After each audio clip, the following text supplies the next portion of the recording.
तो फिल्म की शुरुआत होती है ब्राजील के जंगलों से। हम मिलते हैं अन्ना से जो अपना मिशन पूरा करना चाहते हैं, पर उसका साथी उसे कहता है अभी नहीं, अभी बाहर बहुत खतरा है। पर अन्ना अपने साथी की नहीं सुनती और बाहर के लिए निकल जाती है मिशन पूरा करने के लिए। और हम देखते हैं कि जंगल में दो आदमी उसके ऊपर नजर रखे हुए थे। अन्ना को पकड़ने के लिए वो नदी के रास्ते से जाने का डिसाइड करते हैं। इससे पहले कि वो अन्ना को पकड़ पाते, उन्हीं में से एक आदमी को पकड़ लेता है एनाकोंडा पानी में से जंप करते हुए। और इसी के साथ यहाँ से सीन कट होकर हमें कैलिफोर्निया का सीन दिखाया जाता है। हम एक फिल्म डायरेक्टर डग को देखते हैं जो किसी को फिल्म की स्टोरी एक्सप्लेन कर रहा था, जिस फिल्म में एक कपल एक मॉन्स्टर क्रीचर से लड़ेंगे और लड़की बेदर्दी से उस क्रीचर को मारकर जीत जाएगी। लेकिन उसके सामने बैठे हुए लोगों को उसका ये आइडिया पसंद नहीं आता, क्योंकि पता चलता है कि डग एक वेडिंग फोटोग्राफर है और वो कपल चाहता है कि डग उनकी अच्छी सी प्यारी सी वीडियो बनाए। पर डग जिसे शौक था एक्शन और क्रीचर्स वाली मूवी शूट करने का, उसका ख्वाब वही का वही रह जाता है। खैर, इससे बाद हम मिलते हैं रोनाल्ड से। रोनाल्ड हॉलीवुड में एक स्ट्रगलिंग एक्टर है और आज भी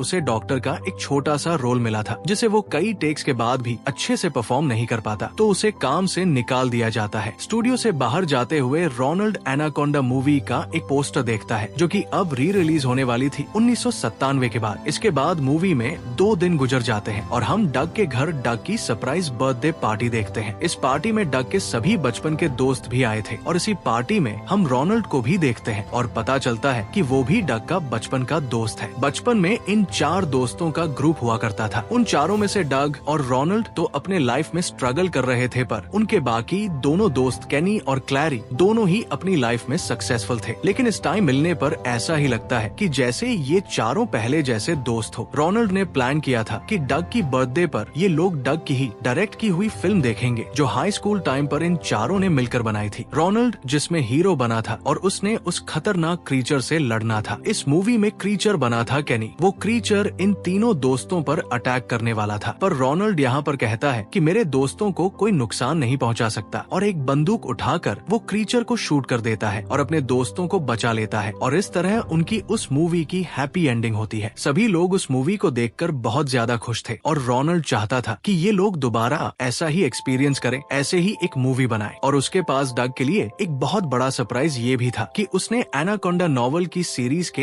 एक नॉवल के कॉपीराइट्स ले लिए थे। पहले भी बहुत सारे एनाकोंडा नॉवेल्स पर मूवीज बन चुकी थी और ये लोग एनाकोंडा फ्रेंचाइज के बहुत बड़े फैन भी थे। और रोनाल्ड अब चाहता था कि ये चारों मिलकर दोबारा से एक लो बजट एनाकोंडा मूवी बनाए। आइडिया तो बहुत अच्छा था, सबको ही पसंद आता है, पर मसला ये था कि अब कॉपीराइट्स लेने के बाद रोनाल्ड के पास फिल्म बनाने के पैसे नहीं रहे थे और वो अपने दोस्तों से कहता है कि हम चारों मिलकर लोन लेते हैं और फिर ये मूवी बनाते हैं। डग जिसे कमाकर अपनी फैमिली को सपोर्ट करना था, उसे लगता है कि अगर वो लोन ले लेगा तो उसकी फैमिली मुश्किल में आ जाएगी, इसीलिए वो इस आइडिया से बाहर निकल जाता है और रोनाल्ड उसे कुछ नहीं कहता। जब वो घर आता है तो देखता है कि उसका बेटा उसी की बनाई मूवी देख रहा था। डग का बेटा उससे कहता है, डैड इतने जबरदस्त डायरेक्टर हैं आप, एक न्यू मूवी क्यों नहीं बनाते। यहाँ पर उसकी वाइफ भी उसे एनकरेज करती है उसके पैशन को फॉलो करने के लिए, और वो अपनी वाइफ से रोनाल्ड का आइडिया डिस्कस करता है। और फिर एक दिन अपने बोरिंग काम करने के बाद वो फैसला कर ही लेता है कि वो रोनाल्ड के साथ उसके आइडिया पर काम करेगा। और इस तरह उसके भी मानने पर ये लोग मूवी बनाने की तैयारी शुरू कर देते हैं। बैंक से लोन अप्लाई करते हैं और प्लान करते हैं कि ये ब्राजील के जंगलों में जाएंगे उस पूरी मूवी को शूट करने के लिए। अब इस मूवी को शूट करने के लिए इन्हें एक स्नेक की भी जरूरत थी जो दिखने में एनाकोंडा जैसा हो या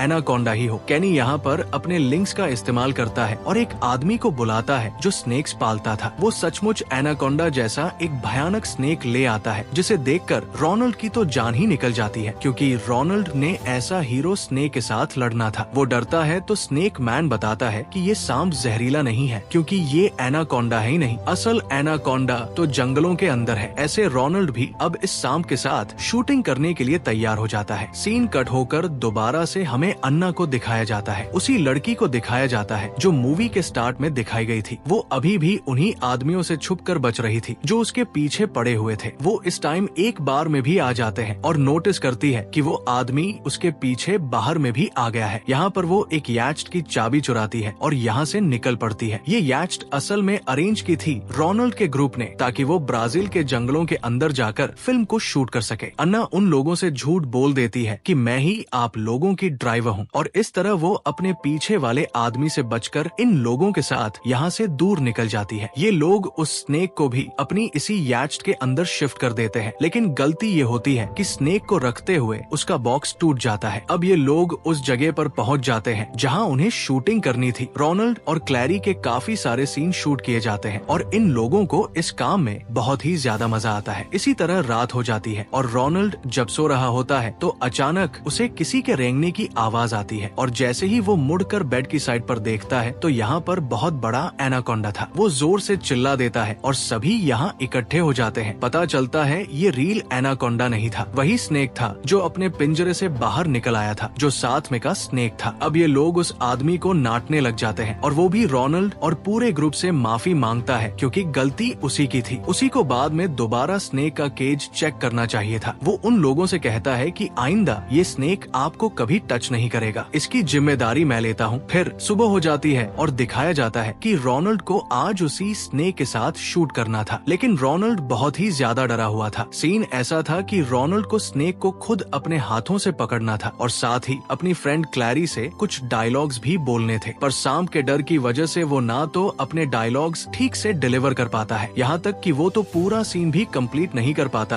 और स्नेक को पानी के अंदर फेंक देता है और स्नेक बोट के नीचे वाले फैन से टकराकर क्रैश हो जाता है और मर जाता है। ये देखकर सभी लोग बहुत ज्यादा दुखी होते हैं। खैर ये लोग कर भी क्या सकते थे। बचे हुए सांप की बॉडी को ये लोग रात में जला देते हैं और उसकी आफ्टर लाइफ के अच्छे होने के लिए प्रे करते हैं। जिस टाइम ये सब लोग इस तरह के काम कर रहे थे, अन्ना को अन्ना का एक दुश्मन देख लेता है और वो अपने लीडर को अन्ना के बारे में बताने ही वाला होता है कि हम देखते हैं उसकी बोट पर भी इस टाइम एनाकोंडा जिसने उसके ऊपर हमला किया, उसकी पूरी बॉडी को जकड़ते हुए एनाकोंडा ने उसे मार डाला। और अब दोबारा हमें रोनाल्ड की शिप का सीन दिखाया जाता है जहाँ पर अब रोनाल्ड बहुत ही ज्यादा उदास है। स्नेक मैन के पूछने पर रोनाल्ड उसे बताता है कि वो एक स्ट्रगलिंग एक्टर है हॉलीवुड में और उसे कभी कोई लीड रोल तो दूर की बात, अच्छा साइड रोल भी नहीं मिला और इसी चीज से तंग आकर उसने ये मूवी बनाने का डिसाइड, और अब स्नेक ना होने की वजह से वो ये मूवी भी कंप्लीट नहीं कर पाएंगे। उसकी ये बातें सुनकर स्नेक मैन इमोशनल हो जाता है और रोनाल्ड से वादा करता है कि आज रात ही वो एक बड़ा स्नेक पकड़ कर आएगा और उसका जहर भी निकाल देगा ताकि रोनाल्ड अपनी मूवी पूरी कर सके और अपना सपना भी। दिखाया जाता है कि रात में ही वो आदमी जंगल में निकल जाता है इस मिशन के लिए। एनाकोंडा उसे पलक झपकने का वक्त नहीं देता और उसे पकड़ के नदी के अंदर खींच लेता है और उसकी बॉडी के इर्द गिर्द अपने आप को लपेटते हुए उसका दम निकाल कर उसे मार देता है। यहाँ रोनाल्ड जो पूरी रात से उसका इंतजार कर रहा था, रात भर उसके ना आने की वजह से डर जाता है और उसके ना आने के बारे में सब लोगों को जाकर बताता है। कुछ देर के लिए तो ये लोग भी पहले उसका इंतजार करने का डिसाइड करते हैं, लेकिन जब ज्यादा ही वक्त गुजर जाता है तो ये लोग डिसाइड करते हैं कि ये लोग खुद जंगल में जाएंगे, पहले उस आदमी को भी ढूंढेंगे और अगर वो ना मिला तो वहाँ से कम एक सांप पकड़ कर ले आएंगे जिससे इनकी मूवी कंप्लीट हो सके, क्योंकि मूवी कंप्लीट करना भी इनकी मजबूरी थी। ये लोग बहुत ज्यादा लोन लेकर आए हैं। अब ये लोग जंगल में निकल पड़ते हैं और अन्ना भी इन सब लोगों के साथ है। जंगल के अंदर जाने पर इन्हें एक वैन दिखाई देती है और आसपास अजीब सी सरसराहट भी सुनाई देती है। ये सरसराहट किसी बहुत बड़े एनाकोंडा की लग रही थी। वो लोग बहुत ज्यादा डर जाते हैं, इसलिए उस ट्रक के अंदर जाकर छुप जाते हैं और एकदम से उस ट्रक की विंडो के ऊपर उनके साथी की लाश आकर गिरती है खून में लथपथ, और इसे देखकर इन सब की सांसें वही रुक जाती है और अगले ही सेकंड इसी ट्रक के सामने वो बड़ा सा एनाकोंडा आ जाता है। ये लोग इसी ट्रक को चलाकर इसी ट्रक के जरिए यहाँ से जाने का डिसाइड करते हैं, पर ट्रक अब चल नहीं रहा था। अपने साथियों को बचाने के लिए डग अपनी जान खतरे में डालने का फैसला करता है और बाहर निकलकर ट्रक को ठीक करता है और इसी दौरान उसे एनाकोंडा देख लेता है। एनाकोंडा अपना बड़ा सा मुंह खोले उसे खाने के लिए उसके पास आ रहा था, लेकिन उसके साथ ही उसे ट्रक के अंदर खींचकर जल्दी से ट्रक का दरवाजा बंद कर देते हैं और उसे बचा लेते हैं। ये लोग इससे पहले कि आगे चले जाते अन्ना के पीछे जो लोग पड़े हुए थे, वो लोग अब इन सब के पीछे पड़ जाते हैं। अन्ना इन सब लोगों को बताती है कि ये लोग माफिया के लोग हैं जो जंगल में इसलिए रहते हैं ताकि पुलिस इनके पीछे ना पड़े और वो इन सब को लूटने के लिए आए हैं। बताते हुए अन्ना इस वैन में पड़ी हुई एक गन उठा लेती है और इससे अपने पीछे आने वाले आदमियों को इस तरह से शूट करने लगती है जैसे वो सच में एक सोल्जर हो। उसका ये एक्शन स्टाइल डग को बहुत ही ज्यादा पसंद आता है। जैसे तैसे करके ये लोग अपनी शिप के अंदर वापस पहुंच जाते हैं और हम देखते हैं कि वो लीडर जो अन्ना के पीछे था वो भी इनके पीछे आ जाता है और इन चारों दोस्तों के ऊपर गन पॉइंट कर देता है, लेकिन ठीक वक्त पर पीछे से अन्ना आकर एक बंदूक उसके सर पर मारती है और उसे बेहोश कर देती देती है, जिसके बाद वो चारों लोगों को बताती है कि अब उनका यहाँ रहना ठीक नहीं है और उन्हें अपनी जान बचाने के लिए इस आइलैंड से चले जाना चाहिए। वो रोनाल्ड और डग से डिस्कस करती है कि वो कैसे इन लोगों को जल्द से जल्द इस जंगल से और आइलैंड से बाहर निकाल देगी ताकि ये लोग फ्लाइट लेकर अपने घरों में वापस जा सके। लेकिन डग और रोनाल्ड उनसे कहते हैं कि हम वापस नहीं जाना चाहते क्योंकि हम बहुत बड़ा लोन लेकर यहाँ तक आए हैं और मूवी बनाए बगैर तो वापस बिल्कुल नहीं जाएंगे। अब कहने को तो अन्ना एक ड्राइवर थी, उसे इन लोगों की बात माननी पड़ती है और इनके साथ रुकना पड़ता है। हम देखते हैं पूरी रात डग लैपटॉप पर बैठकर स्क्रिप्ट पर वर्क करता है और रोनाल्ड के सारे मेन रोल अन्ना को दे देता है क्योंकि अन्ना का स्टाइल बहुत ही ज्यादा जबरदस्त था और उसे लग रहा था कि अगर अन्ना मूवी में मेन रोल करे तो मूवी सुपर डुपर हिट चली जाएगी। सुबह होते ही वो अपनी स्क्रिप्ट सभी लोगों को दिखाता है और बताता है कि उसने अन्ना को लीड रोल इसीलिए दिया है ताकि उनकी मूवी जल्द ही ऑस्कर में नॉमिनेट भी हो जाए, क्योंकि जिन मूवीज में लीड रोल एक लड़की के पास होता है और वो एक्शन करती है तो उसे ऑस्कर मिलने के चांसेस बढ़ जाते हैं। सभी लोगों को उसका आइडिया बहुत ही ज्यादा पसंद आ रहा था और नई स्क्रिप्ट भी। रोनाल्ड और क्लैरी पूछते हैं कि हमारे इसमें क्या रोल होगा। डग बताता है कि तुम और क्लैरी इस जंगल में खजाना ढूंढने के लिए आओगे और तुम्हारे पीछे अन्ना कंडास पर जाएंगे और तब अन्ना तुम सब लोगों को बचाएगी। आइडिया पसंद आने के बाद सब लोग नई स्क्रिप्ट पर शूटिंग स्टार्ट कर देते हैं और डग अन्ना के बहुत सारे सीन्स शूट करता है और ये देखते हुए अब रोनाल्ड और क्लैरी को गुस्सा आ जाता है क्योंकि डग अपने ही दोस्तों पर ध्यान नहीं दे रहा था, वो उनको भूल गया था। उन्हें ये भी एहसास हो रहा था कि जितने सीन्स उसने अन्ना के शूट कर लिए थे अब उसके बाद इन दोनों का कैरेक्टर बहुत ही छोटा लगने वाला था। पर डग उसे कहता है मैं जो कर रहा हूँ हम सबकी भलाई के लिए कर रहा हूँ, हमें इस मूवी को हिट बनाना है। और अन्ना क्योंकि सच में स्टंट करती है तो वो स्क्रीन पर बहुत ज्यादा नेचुरल लगेगी। इस मर्तबा ये बातें सुनकर रोनाल्ड को और भी ज्यादा गुस्सा आ जाता है और वो डग पर भड़क जाता है और कहता है कि ये मेरा आइडिया था, तुम इस तरह इसका इस्तेमाल नहीं कर सकते मेरे बगैर। ये लोग यहाँ पर बहस कर ही रहे थे कि इतने में देखते हैं कि इनके करीब से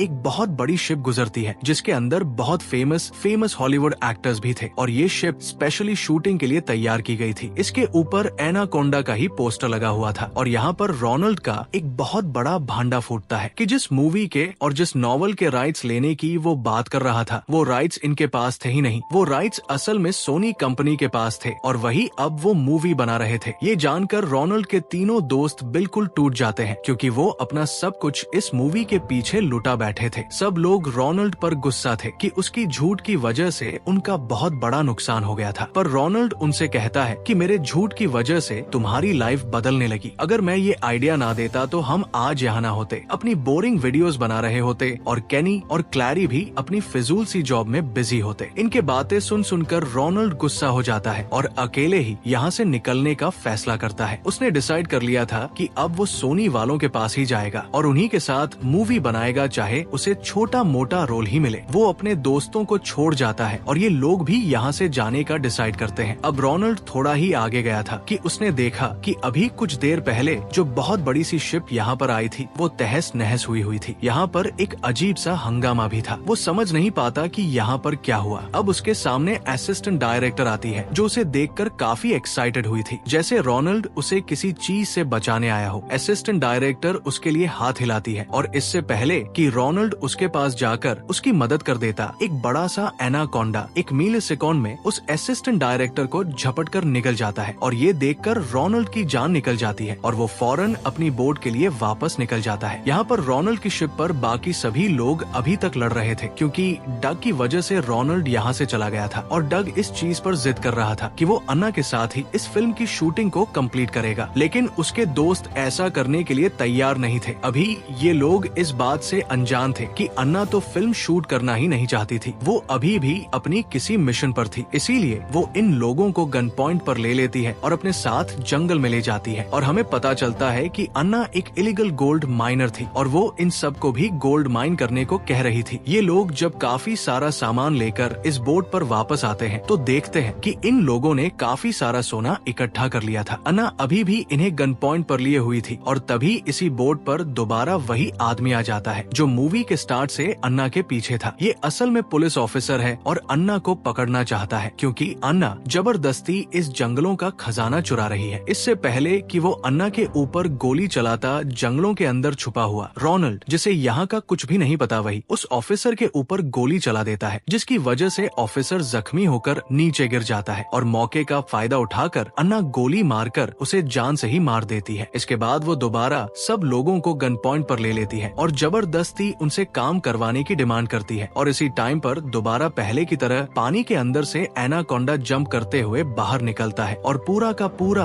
अन्ना को अपने मुंह में निगलते हुए यहाँ से ले जाता है और यहाँ पर अन्ना का भी किस्सा खत्म हो जाता है। इन तीनों के सामने ये पहली मर्तबा हुआ था। ये नजारा देखकर इनकी जान निकल गई थी। ये लोग भागने के लिए जंगल की तरफ जाते हैं तो वहाँ इन्हें रोनाल्ड भी मिल जाता है। अब पैनिक हुए ये लोग जंगल में भागते भागते जंगल में खो जाते हैं। बाहर जाने का इन्हें रास्ता नजर नहीं आता और जब ये लोग पैनिक होकर शोर मचाने लगते हैं तो दोबारा एनाकोंडा यहाँ पर आ जाता है और ऊपर की तरफ से डग के ऊपर हमला करके डग की आधी बॉडी को मुंह में डालते हुए यहाँ से ले जाता है। बस ये देखना था कि ये तीनों दोस्त टूट गए। उनका दोस्त मर गया था। वो बहुत ज्यादा दुखी थे। शौक में वो यहीं पर खड़े हुए थे कि अगले ही सेकंड एनाकोंडा इनके दोस्त की बॉडी को इधर ही फेंक देता है। ये लोग देखते हैं कि खून में लथपथ उनका दोस्त मर चुका है और यहाँ पर बैठकर ये तीनों अपनी जान की परवाह किए बगैर अपने दोस्त की मौत पर रोने लग जाते हैं। काफी देर बाद केनी सबको होश में लेकर आता है और कहता है अब ये मर गया है लेकिन हम तीनों को अपने आप को बचाना होगा और अपने आप को बचाने के लिए वो अपने दोस्त की बॉडी को ही चारे के तौर पर इस्तेमाल करने का डिसाइड करता है और कहता है कि वो इस बॉडी को जंगल में ऐसी जगह पर ले जाएंगे जहां एनाकोंडा के आने का खतरा होगा और इस तरह खुद एनाकोंडा से बचकर भागकर निकल जाएंगे। इन्होंने अब डग की बॉडी को किसी स्कैरक्रो की तरह फील्ड्स के बिल्कुल दरमियान में लटका दिया और उसके ऊपर एक पिग को भी रख दिया क्योंकि उन्हें लग रहा था कि ये पिग भी मरा हुआ है और मुंह के अंदर इन्होंने उसके एक एनाकोंडा के लिए ये एक परफेक्ट चारा बन चुका था। और उसके बाद ये लोग भाग रहे थे। भागते हुए इन्हें कुछ अजीब सा महसूस होता है। पीछे से किसी के चीखने की आवाज सुनाई देती है। पीछे मुड़कर ये देखते हैं तो इन्हें शौक लगता है कि इनका दोस्त अभी जिंदा था। सिर्फ दोस्त ही जिंदा नहीं था, दोस्त के सर पर जो पिग रखा था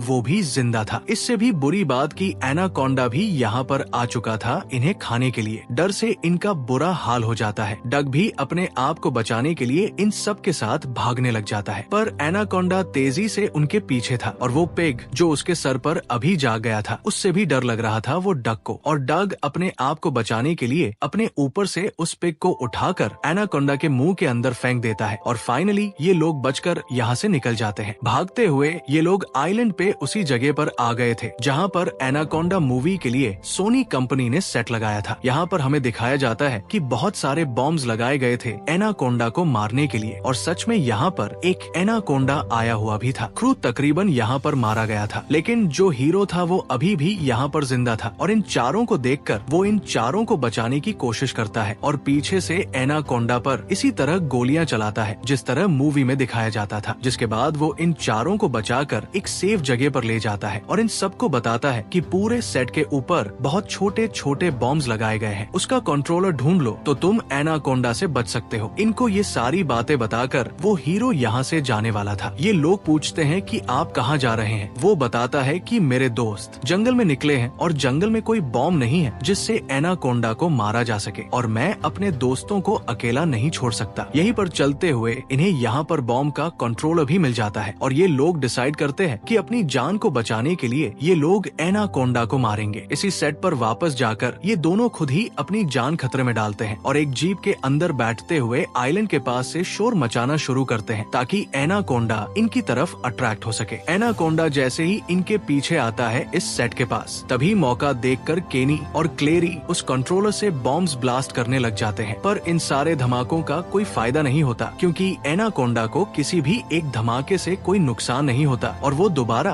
अब डग और रोनाल्ड के पीछे पड़ जाता है। इससे पहले कि अभी एनाकोंडा इन सबको मार देता, रोनाल्ड हिम्मत करके सबकी जान बचाने के लिए आगे बढ़ता है और वो बचपन की मूवी वाला वही डायलॉग बोलता है जो उसने मॉन्स्टर को मारने से पहले बोला था कि मेरे होते हुए मेरे दोस्तों को कोई नहीं मार सकता। ये कहकर वो अपनी पिस्तौल निकालता है और एनाकोंडा के पास चला देता है। उसने गोली एक गैस सिलेंडर पर चलाई थी जिसकी वजह से वहाँ पर एक बुरा ब्लास्ट होता है और इस ब्लास्ट की वजह से एनाकोंडा की बॉडी ही फट जाती है और वो मारा जाता है। फाइनली इन सब लोगों की जान बच जाती है। उसके बाद हम फाइनली इन चारों को एक साथ यहाँ से बाहर निकलता हुआ देखते हैं। मूवी के पोस्ट क्रेडिट सीन में हमें पता चलता है कि वो सब चीजें इन लोगों ने एक मूवी की तरह शूट भी की थी और फाइनली डग ने अपनी मूवी को सिनेमास में ऑन एयर भी किया था और इस मूवी से इन लोगों ने बहुत सारा पैसा भी कमाया था और इस मूवी को अवार्ड भी मिला था। इस मूवी मूवी को बनाने के बाद इन सब लोगों की जिंदगी बदल गई थी। इनके पास कुछ पैसे आ गए थे। रोनाल्ड और क्लेरी ने शादी करने का फैसला कर लिया था और उनका प्री वेडिंग शूट बिल्कुल उसी तरह हुआ था जिस तरह डक सब लोगों का करना चाहता था। एलियन एक्शन थ्रिलर थीम के ऊपर रोनाल्ड को भी फाइनली अब हॉलीवुड में कुछ अच्छे रोल्स मिलने लगे थे, जबकि डक भी अब एक स्ट्रगलिंग डायरेक्टर नहीं रहा था। उसे सोनी की एक बहुत बड़ी डायरेक्टर आकर मिलती है जो पहले तो उसे कहती है कि तुमने एनाकोंडा